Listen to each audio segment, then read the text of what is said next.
और अगर बात नगरोटा की जाए तो दूसरे राउंड में बीजेपी आगे वहां पर चल रही है अबू, और दूसरे राउंड में दिव्यानी राणा को 6,314 वोटों से लीड मिलती हुई नजर आ रही है। दूसरे राउंड के बाद बीजेपी को 4,000 की लीड है और पैंथर्स पार्टी के हर्षदेव सिंह, जो कि 3 बार से एमएलए रह चुके हैं, पैंथर्स पार्टी का जो एक वर्चस्व था उसे वो कहीं ना कहीं बरकरार रखते हुए और उसे एक बार रिवाइव करते हुए हर्षदेव सिंह अगर कहा जाए तो शायद गलत नहीं होगा, नजर आ रहे हैं। और तीसरे नंबर पर नेशनल कॉन्फ्रेंस की शमीमा बेगम, जो 2020 से डीडीसी मेंबर वहां पर हैं, वो तीसरे नंबर पर चल रही हैं।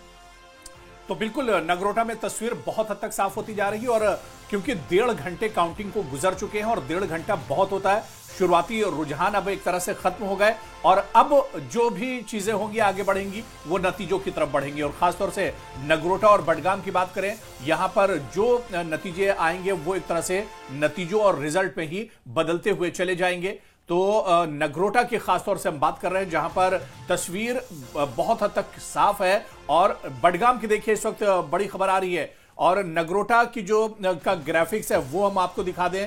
दरअसल नगरोटा उपचुनाव में मतगणना जारी है। हर्षदेव सिंह और दिव्यानी राणा के बीच में मुकाबला माना जा रहा है। दिव्यानी राणा हालांकि एक बड़ी बढ़त, शुरुआत में ही उन्होंने तकरीबन 4,000 वोटों की बढ़त बना ली है और क्योंकि इनके पिता स्वर्गीय देवेंद्र सिंह राणा जो कि एक बहुत बड़ी पर्सनालिटी थे, जब तक वो एनसी के साथ रहे, एनसी उस इलाके में मजबूत रही और फिर जब 2024 में वो बीजेपी के साथ गए तो बीजेपी वहां पर भारी भरकम वोटों के बिल्कुल, इसलिए मैंने ये समझा अबू कि देवेंद्र सिंह राणा किसी पार्टी के मोहताज नहीं थे। यूं तो देखिए पार्टी ही लीडर को बनाती है, पार्टी ही एक नेता को बनाती है, लेकिन देवेंद्र सिंह राणा के साथ ये फैक्टर हमेशा से रहा कि उनके काम और उनका जो वर्चस्व, वो तमाम चीजें जो थी वो उनके साथ ज्यादा मैटर करती थी इसके कंपैरिजन में कि वो किसी पार्टी से लड़ रहे हैं। वहीं बडगाम की अगर बात कर लें तो बडगाम सीट पर पहले राउंड में नेशनल कॉन्फ्रेंस आगे चल रही है। बडगाम सीट पर पहले राउंड की गिनती पूरी हो चुकी है और नेशनल कॉन्फ्रेंस इसमें आगे है।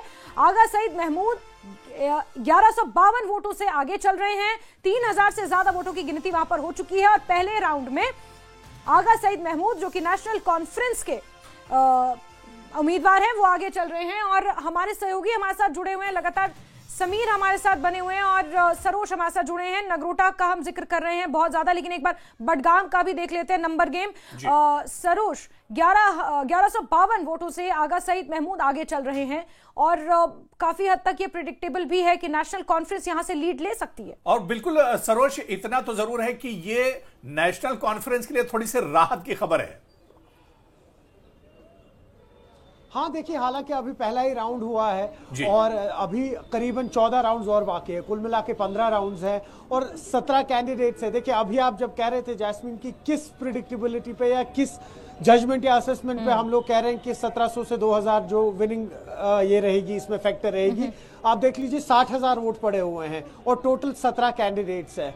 आप उसमें से अगर तकसीम करके भी देख लेते हैं और हायर एंड पे भी पकड़ लेते हैं कि 8,500 से 9,000 वोट नेशनल कॉन्फ्रेंस के कैंडिडेट को जाएंगे, लेकिन उसके बाद भी करीबन एक बहुत बड़ी विंडो जो लगभग 11,000 से 12,000 वोट्स की रहती है, वो ओपन रहती है पीडीपी के कैंडिडेट के लिए। मैं बाकी कैंडिडेट्स के वोट्स काउंट नहीं कर रहा हूं, जिसमें से कई सारे कैंडिडेट होंगे इंडिपेंडेंट जिनके 500 से 600 वोट आएंगे, लेकिन यहाँ पर 2 और इंडिपेंडेंट कैंडिडेट्स हैं जो कहीं ना कहीं गेम बदल सकते हैं। एक है जिब्रान डार, जो 2024 में उन्होंने 5,500 वोट लिए थे यहाँ पर, और दूसरे हैं फयाज अहमद। तो ये दोनों, माफ कीजिएगा, मोहिदीन मुंतजिर।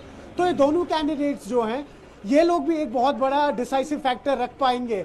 इनका जो वोट बैंक है कितना मिलेगा, वोट शेयर कितना मिलेगा और उससे कहीं ना कहीं नेशनल कॉन्फ्रेंस को कितना डैमेज होगा, वो भी। मुंतजिर मैटी, इसको 528 वोट मिले हैं।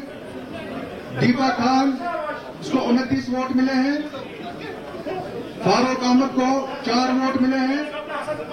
परवेज अहमद मीर को 8 वोट मिले हैं। शबीर अहमद गनाई 34 वोट मिले हैं। मोहम्मद शफी शाह 17 वोट मिले हैं। मुख्तार अहमद डार 128 वोट मिले हैं। मंजूर अहमद गनाई 27 वोट मिले हैं। जिब्रान डार 286 वोट मिले हैं। अदिति शर्मा 26 वोट मिले हैं, 26। मोहम्मद समीर भट्ट को 56 वोट मिले हैं। डॉक्टर मोहम्मद मकबूल भट्ट 36 वोट्स मिले हैं। मुश्ताक अहमद भट्ट 35 वोट्स मिले हैं। मुंतजिर मोहिदीन 73 वोट्स मिले हैं। नजीर अहमद खान 508 वोट मिले हैं और नोटा के लिए 37 वोट्स रिकॉर्ड किए गए हैं। ये था पहले राउंड का यहाँ पे अनाउंसमेंट। बिल्कुल, तो पहले राउंड 3201 वोट।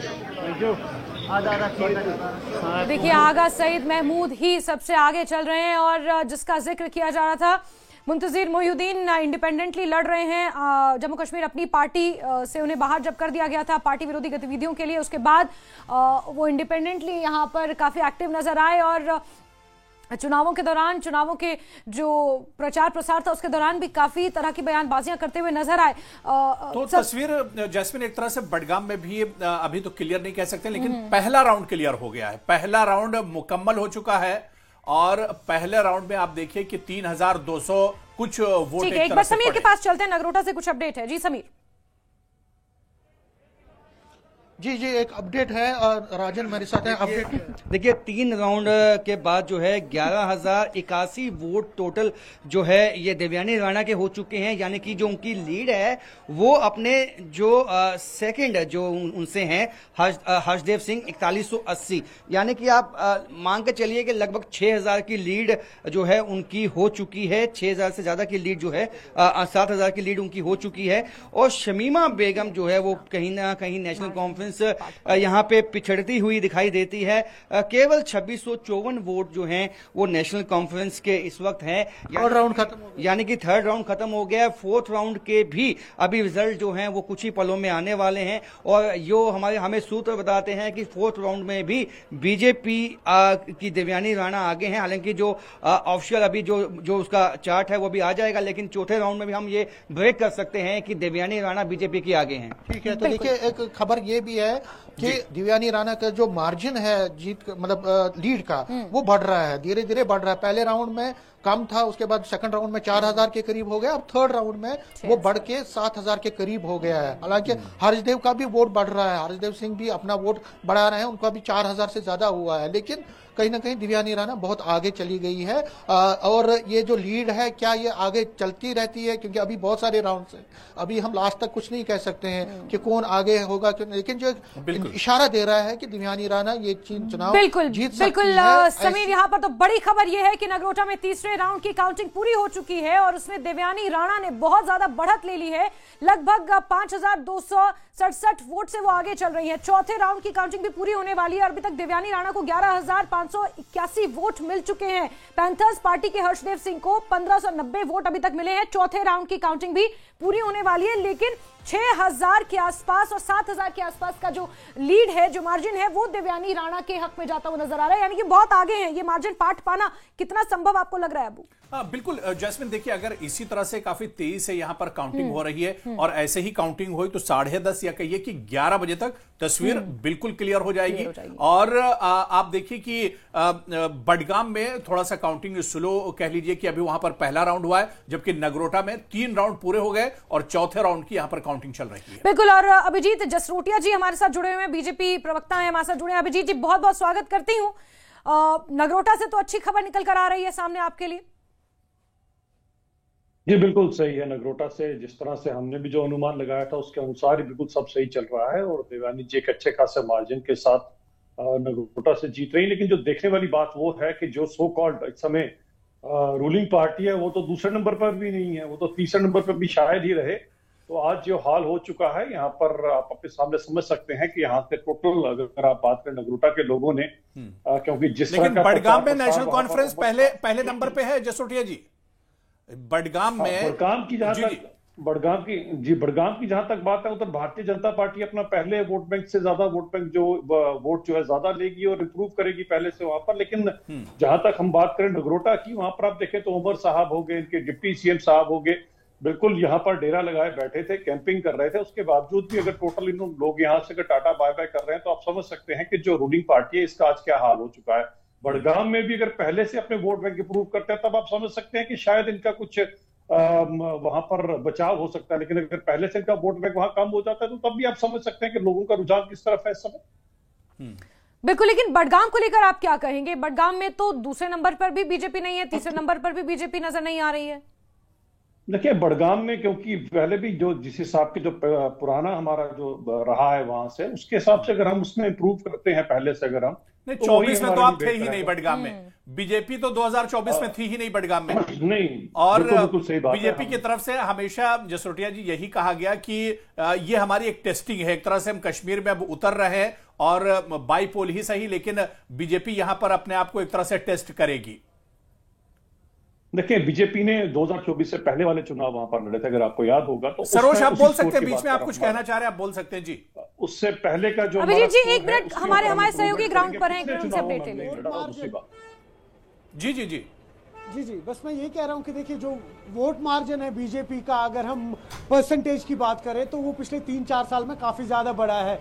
और भाजपा के कई सारे लीडर्स से जब हमारी बात हुई, वो खुद कह रहे हैं कि 2029 जो है उसको हम अपनी तरह चैलेंज देख रहे हैं, और 2029 जो है उसमें आप देखेंगे कि रिजल्ट्स कैसे आहिस्ता आहिस्ता बीजेपी के फेवर में आना शुरू होंगे। हाँ, ये हकीकत है कि जो वोट परसेंटेज है वो काफी ज्यादा बढ़ चुका है भाजपा का। और जिस तरह से अभी जसरोटिया जी भी कह रहे थे कि कहीं ना कहीं एक एक्सपेरिमेंट सेक पे जो कैंडिडेट्स को इस बार बेलगाम में फील किया गया है आगा मौसम को, कहीं ना कहीं एक असेसमेंट भी हो रही है। 3.5-4 साल बचे हैं भाजपा के पास कहीं ना कहीं, और वो कॉन्फिडेंट है कि 2029 में उनका जो वोट परसेंटेज बढ़ा है पिछले 3-4 साल में, वो अब कहीं ना कहीं सीट्स में भी तब्दील होगा। यानी कि अगर 2029 में भाजपा को 3 से 4 सीट्स भी मिलती है, मैं गुरेज खित्ते से लेके बडगाम की बात कर रहा हूं, वो कहीं ना कहीं बीजेपी के लिए एक बहुत ही बड़ा इंपैक्ट होगा आने वाले सालों में। बिल्कुल सरोज यहाँ पर थोड़ा सा अगर हम पीछे चलें और 2024 के इंतखाबातों की बात करें तो आपने गुरेज का जिक्र किया, और लाल चौक का मैं खास तौर पर जिक्र करना चाहूंगी, क्योंकि 2024 के इंतखाबातों में ये 2 सीटों इनका जिक्र हो रहा था कि बीजेपी शायद निकाल ले यहां से। अब आप देख लीजिए गुरेज का जो वहां के कैंडिडेट थे, जो अभी कुछ महीने पहले ही गुजर गए थे, उनके जो टोटल फर्क रहा था वो सिर्फ 1400 वोट्स का रहा था, जो वहां के विनिंग कैंडिडेट थे। और बहुत बड़ा नाम है नजीर गुरेजी का, काफी पुराना नाम है नेशनल कॉन्फ्रेंस का। तो कहीं ना कहीं ये एक पॉजिटिव है कि भाजपा जो है उनका वोट परसेंटेज बढ़ रहा है, और उनकी जो राजनीति है, आप समझ लीजिए भाजपा के कुछ लीडर्स के साथ जब हम बैठे, वो कह रहे हैं कि हम अपनी राजनीति जो है फुल फ्लेज वो 2029 से स्पेशली कश्मीर में शुरू करेंगे।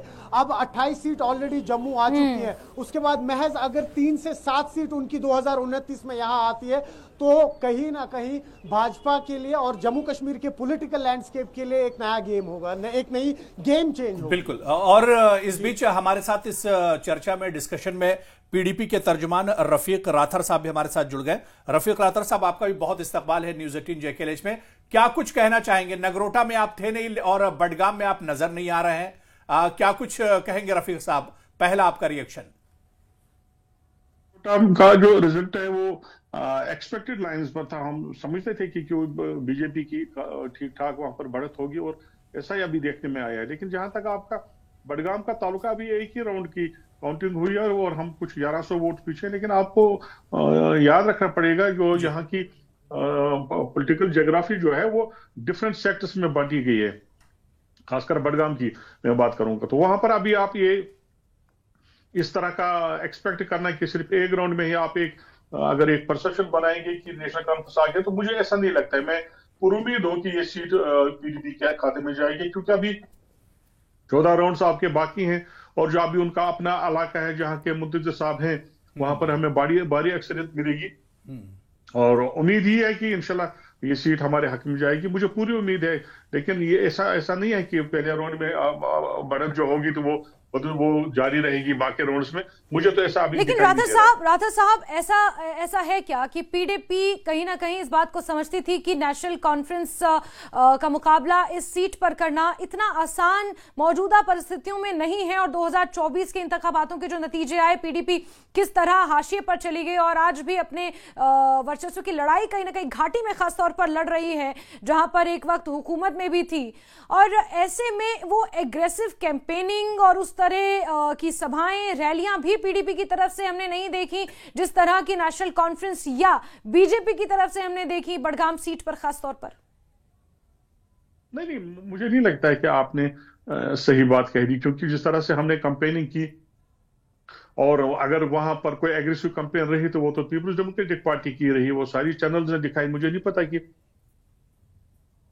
आपके जहन में वो क्यों नहीं रही है बातें। तो जहां तक परफॉर्मेंस का ताल्लुक है तो आपको याद रखना चाहिए पिछले इलेक्शन में हमने 17,000 वोट लिए और उमर साहब के इलेक्शन जीते थे 18,000 से, कुछ 36,000 कुछ उनने ले लिए थे। तो आज अगर आप नेशनल कॉन्फ्रेंस और पीडीपी को एक साथ चला रहे हैं तो ये तो पीडीपी की इसमें तो काफी मेहनत है। और ये तो मतलब अगर आप नेक टू नेक आज दिखाएंगे, पहले सिर्फ एक साल पहले हमने जो 18,000 वोटों से इलेक्शन हारा, आज आप नेक टू नेक दिखा रहे हैं, आज हम फाइट दे रहे हैं। तो ये तो लेकिन पीडीपी के ऊपर राठौर साहब, पीडीपी के ऊपर और बीजेपी के ऊपर ये सवाल, इसका जवाब मैं अभिजीत जसरोटिया जी से भी लूंगी, लेकिन पहले आपसे ले लेती हूँ। ये आरोप लग रहे हैं, ये जैसे कि मेरे सीनियर सहयोगी हैं समीर, उन्होंने भी कहा था कि पीडीपी और बीजेपी के ऊपर तो इत्तेहाद के आरोप लग रहे हैं कि दोनों का गठबंधन है बडगाम सीट में और एक नहीं तो दूसरा जीत जाए।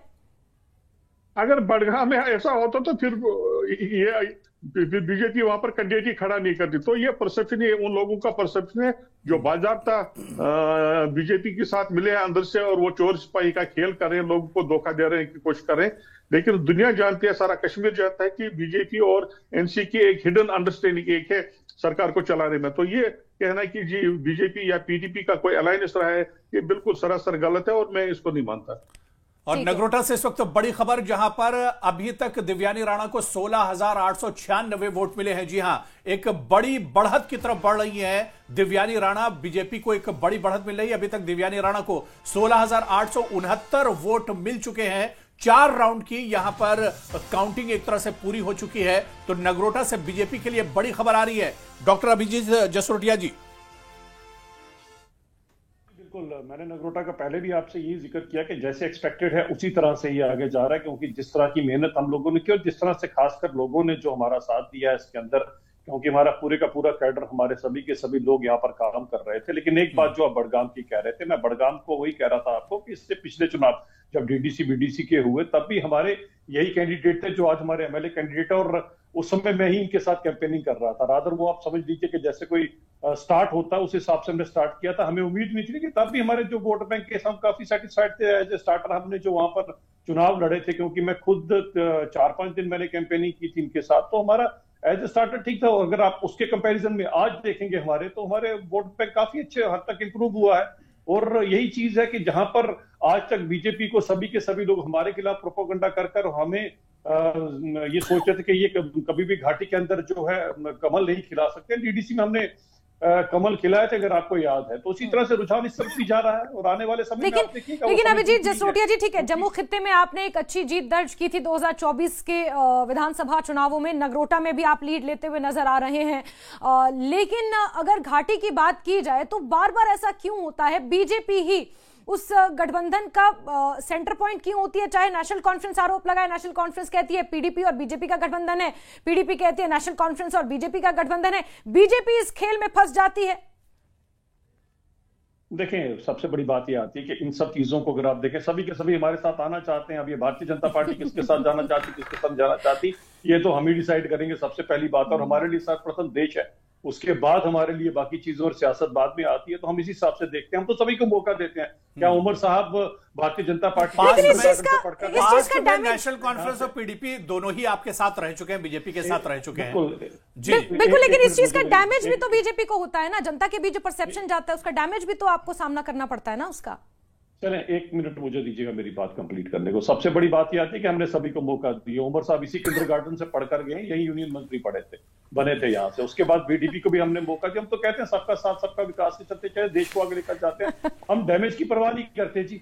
हम तो ये कहते हैं कि देश को हमने विकसित भारत बनाना, अगर 2047 में विकसित भारत बनाना है, तो अगर जम्मू कश्मीर विकसित नहीं होगा तो भारत कैसे विकसित कहला जाएगा? लेकिन हम तो सबको चाहते हैं सब आए जी। लेकिन उस डैमेज का असर ये हो रहा है कि आप सीटें नहीं निकाल पा रहे ना। 1 मिनट में आपको इसके करता हूं। देखिए, जिस हिसाब से एक परसेप्शन जो खासकर कश्मीर के अंदर भारतीय जनता पार्टी के अगेंस्ट जो क्रिएट की गई है, और अगर आपको मेरी पिछली प्रेस कॉन्फ्रेंस याद हो जिसके अंदर मैंने कश्मीर से जो प्रेस कॉन्फ्रेंस की थी, और उसमें उमर साहब ने किस तरह के बयान दिए थे रेडिकलाइजेशन करने वाले, उसके अगेंस्ट ही मैंने की। देखिए, लोगों को एक्सेप्टेबिलिटी वहां पर आहिस्ता आहिस्ता हो रही है। आज लोग समझ रहे हैं कि कहीं ना कहीं 50-60 साल से जितनी पार्टी हमें बेवकूफ बनानी, अगर कोई पार्टी हमारे को आगे लेकर जा सकती है, भारतीय टाइम तो लगेगा। मैं इस पर बिल्कुल आप कहो कि मैं सिरे से नकार दूं ऐसी बात को, ऐसा नहीं है। गुरेज की बात भी मैं और समीर के पास इस वक्त अपडेट आ गया, नहीं राजन आ चुके हैं अंदर से, क्या कुछ जानकारी उसे हम सुन लेते हैं। जी समीर। जी अपडेट क्या है? देखिए चौथा राउंड है कंप्लीट हो चुका है, उसके भी जो काउंटिंग रिजल्ट हैं आ चुके हैं। आपको बता दें कि बीजेपी की देवयानी राणा की लीड 10,000 से ज्यादा हो चुकी है। इस वक्त 16,859 वोट जो हैं वो ले चुकी हैं। उनसे पीछे हर्षदेव सिंह हैं जो कि 6,277 वोट जिन्होंने लिए हैं, और जो नेशनल कॉन्फ्रेंस है वो काफी पीछे जो है इस वक्त 2,865 वोट हैं। यानी कि इस वक्त देवयानी राणा की जो बीजेपी की जो लीड है वो इस वक्त 10,000 से ज्यादा है। टोटल जो वोट काउंट हुए हैं वो 26,848 वोट जो हैं वो काउंट हो चुके हैं। 4 राउंड हो चुके हैं और आप देख सकते हैं कि केवल 7 राउंड अभी बाकी हैं, और उसमें जिस तरह की लीड जो है ली हुई है देवयानी राणा ने, तो अब ऐसा लगता है कि जो 5वां राउंड है उसमें भी जो उनकी लीड है वो लगातार हर एक राउंड के बाद बढ़ रही है। तो ये लीड जो है आगे 5वें राउंड में और ज्यादा हो सकती है। ठीक है, तो देखिए लीड बढ़ रही है और हर्षदेव जिस तरह से मैंने कहा वो दूसरे नंबर पर चल रहे हैं, और ये अभी का लेटेस्ट ट्रेंड है। जी, जिस तरह से देवेंद्र सिंह राणा के वोटों का मार्जिन हुआ करता था, चाहे 2014 के इंतखाबातों की बात कर लें या फिर 2024 में जो उन्होंने बीजेपी की तरफ से लड़ा था, 30,000 से ज्यादा का वोटों का मार्जिन अबू, और उसी ओर देवयानी राणा भी बढ़ती हुई नजर आ रही है। 10,000 के आसपास का मार्जिन है। जिस तरह से जैस्मिन अभी दिख रहा है, लग रहा है कि पिछले तमाम रिकॉर्ड नगरोटा में टूटेंगे, इस तरह से लग रहा है अभी से। बिल्कुल 4 राउंड की वोटिंग हो चुकी है और कुल 7 राउंड की वोटिंग बची, क्योंकि 11 राउंड की वोटिंग वहां पर होनी है। और वैसे बडगाम में भी लगातार रुझान आने शुरू हुए हैं और नेशनल कॉन्फ्रेंस वहां पर लीड लिए हुए हैं, जो कि काफी हद तक प्रिडिक्टेबल भी था। और तमाम मेहमान हमारे साथ जुड़े हुए हैं, हमारे सहयोगी ग्राउंड से हमारे साथ जुड़े हुए हैं, लगातार हमें रुझानों की अपडेट्स पहुंचा रहे हैं, और वो अपडेट्स हम आप तक पहुंचा रहे हैं टेली के माध्यम से। और बिहार विधानसभा चुनावों की भी क्योंकि मतगणना जारी है, और ऐसे में वहां से भी रुझान सामने आ रहे। वहां पर एनडीए आगे चल रही है 166 पर, और महागठबंधन 71 पर, जनसुराज पार्टी 2 और अदर्स 3 पर। और ऐसे में लगातार आज देश के लिए बड़ा दिन इसलिए क्योंकि बिहार विधानसभा चुनावों की मतगणना हो रही है। जम्मू कश्मीर के लिए बड़ा दिन यह है क्योंकि जम्मू खित्ते की नगरोटा और घाटी की बडगाम सीट पर उपचुनाव हुए हैं, जिसको लेकर रुझानों का सिलसिला लगातार जारी है। और खबरों का